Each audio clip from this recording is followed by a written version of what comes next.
Good afternoon, everybody. My name is Dan Scallinger. I'm with Colorado Christian University. I'm the city attorney. On the request of the city council and city manager and the mayor, I've been asked to come here and discuss an issue tonight regarding a hydraulic fracking operation happening just outside of our municipal borders. I'd like to certainly thank the council for asking me to be involved in this process. I do ask that all questions wait till the end of the presentation. Hopefully I'll be able to answer those questions throughout all of this. It gives me an opportunity to present all the material that I have prepared. So again, thank you for coming. The issue that we're here to discuss is that XYZ organization is being operations of hydraulic fracking just outside of our municipal borders. Concern has been raised regarding the environmental impact of these operations, and certainly throughout this conversation, I'll be bringing up some outlines and recommendations that we can look at in terms of where we need to proceed from here. A little bit about the hydraulic fracking process and how it works.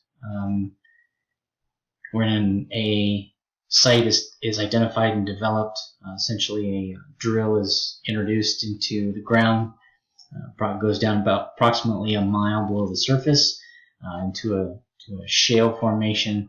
From there, insertion of metal and concrete casings is introduced to help stabilize the bore that the drill just created.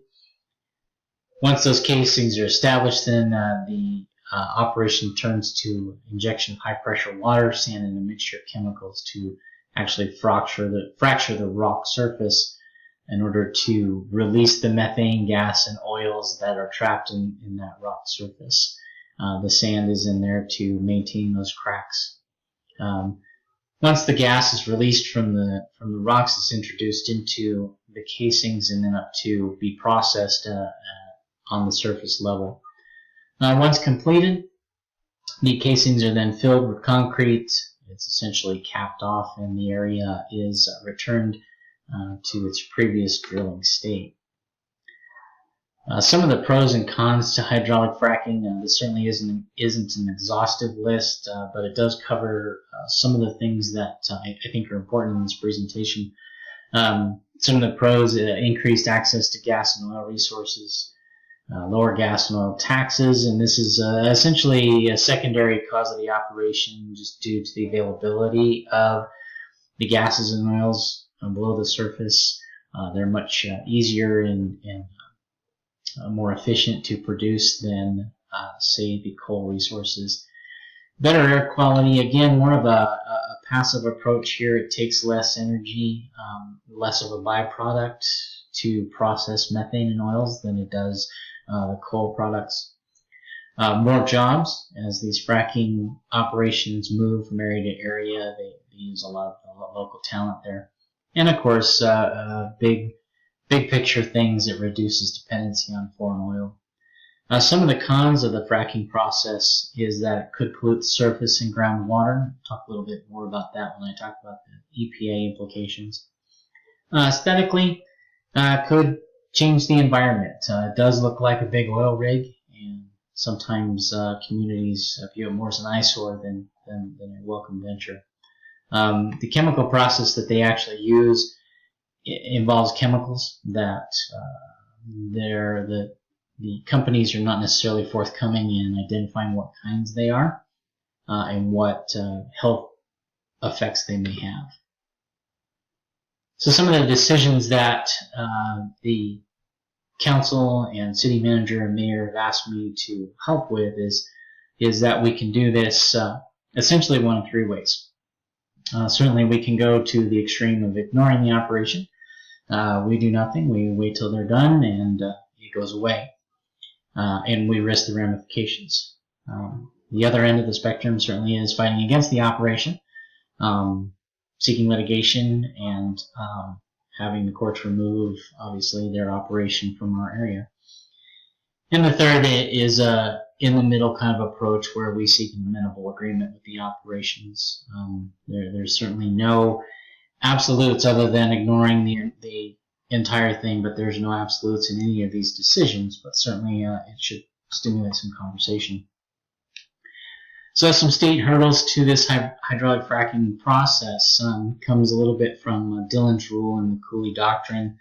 For the most part, Dillon's rule involves the municipal law. Its power is granted in the express words of the statute, private act, or charter creating the municipal corporation. And the power is necessarily or fairly implied. And the power is one that neither expressly granted or fairly implied from the express grants of power, declared objects and purposes of the corporation. As far as the Cooley Doctrine, then, is that Congress has exclusive power under the Commerce Clause to regulate national commerce matters and let the state share this power. So essentially, hydraulic fracking is in the best interest of the state due to its natural resources, and these operations will contribute to obviously the state's use of these natural resources for energy supplies. It's certainly not regulated necessarily by a public service per se, but again, the Cooley Doctrine gives them authority. The House Bill 40, covering that just briefly, the authority of a municipality or other political subdivision to regulate an oil and gas operation is expressly preempted, except that a municipality is authorized to enact, amend, or enforce an ordinance or other measure that regulates only surface activity that is incident to an oil and gas operation. And here we go back to some of the issues with the Dillon's rule, the municipal guidelines that identify what's going to happen within a municipality for that surface geographic location. This doesn't cover necessarily, again, what's underneath. And I'll talk a little bit about that when we talk about case law. So certainly there's some hurdles here at the state level that we need to address if we certainly decide to go that way. Some municipal hurdles. The municipal charter does not cover, for the most part, extraterritorial areas. It doesn't give us jurisdiction necessarily over decisions that happen. And I say that loosely because there are some other things in the works with that. Implied power then simply states that in cases with municipal decisions, if there's nothing that says it expressly, then there's an implication that the municipality can handle the problem itself. However, when there's conflicts between the municipality and the state, and there's no rule that governs it from the municipality, then state rules will take over here. Some of the potential actions that can be taken, Local Texas Government Code Title II, Subtitle C, Chapter 42, does identify some extraterritorial jurisdiction. It does, for the most part, says the legislature declares it the policy of the state to designate certain areas as the extraterritorial jurisdiction of municipalities to promote and protect general health, safety, and welfare of persons residing in and adjacent to the municipalities. This does go on to identify some of the geographic boundaries in relation to the size of the city itself. For example, within a half mile of those boundaries, in the case of a municipality fewer than 5,000 inhabitants, and exponentially grows out from there. So there's a possibility that that can set the tone and be the platform for litigation to say that this fracking would indeed impact general health, safety, and welfare of the persons involved. Some case law, again, Beck and ConocoPhillips Company. Beck was suing for the contamination of the ConocoPhillips, for the contamination of water by ConocoPhillips. Tebow versus Chesapeake Operating outlines that there was inadequate laws that solve the problems of substance under the earth. As I mentioned earlier, the municipality does control the surface, but it doesn't control what's under that. So that was obviously overturned. In Parr versus Aruba, the courts actually ruled in favor of Aruba Petroleum because it could not find where this was an intentional interference. The municipal law did say that operations that interfered with, things like being an ice or just a person's overall livability in an area, but they couldn't show intention there. So the EPA seems to be the smoking gun for a lot of problems, complications with the environment itself. However, in a legislative release in December 2016, didn't have a lot of very definitive findings. It wasn't very conclusive for the minimal findings that they did have, but it wasn't definitive for every application. The language was very ambiguous, vague, and actually could be used for both sides of the story. From a spiritual lens, I think that it's important here for us to take a look at this. In Genesis, it does say that we were given authority over all the creatures and certainly over the earth. In Numbers 35, it states, "Do not defile the land where you live and where I dwell, for I, the Lord, dwell among the Israelites." And I want to say, I want to be sure that the context is important here, because defiling the earth didn't necessarily mean digging something up and spilling a hazardous chemical as much as it did as the iniquities of the people who lived there. However, the last piece of this I think is very important because it does imply that there is stewardship with our faith, and certainly we want to be good stewards.